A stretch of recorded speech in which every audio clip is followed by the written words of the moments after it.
Mexico no longer has enough births to replace its population. Yes, you heard that right. Fewer and fewer children are being born in the country. So in this video, I'll explain how the drop in birth rate could affect the nation's future.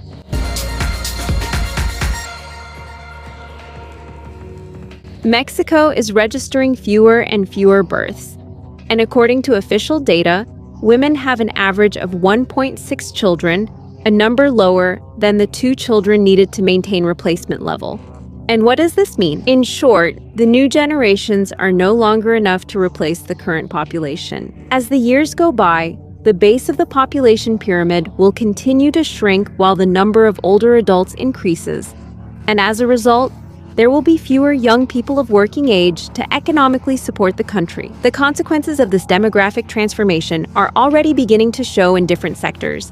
And one of the first to feel its effects is the education system. Between the 2019-2020 and 2024-2025 school years, enrollment in basic education decreased by 7%, a clear sign that there are fewer and fewer children. The situation is especially concerning at the preschool level, since for the 2025-2026 school year coverage dropped to 60% as the SEPA served only 3 million children in this age group. Given the situation, an inevitable question arises.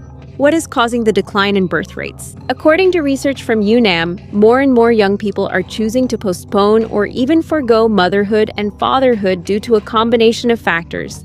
The first of these is economic. Low wages, job insecurity, and difficulties in accessing housing make starting a family increasingly expensive. Added to this is uncertainty about the future.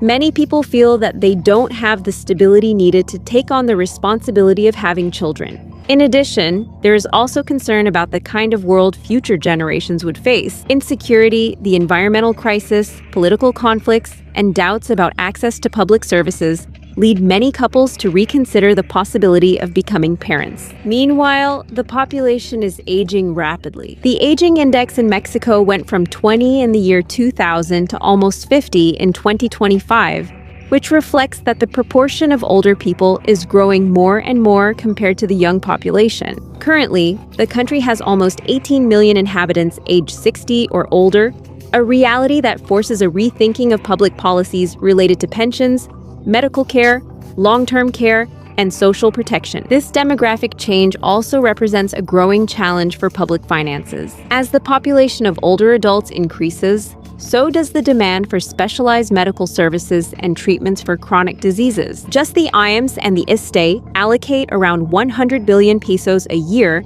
for the care, treatment, and hospitalization of older people who suffer from diseases such as diabetes, hypertension, and kidney failure. In other words, over the next few years, a smaller and smaller proportion of workers will have to support, through the payment of taxes and social security contributions, a much larger retired population. What do you think?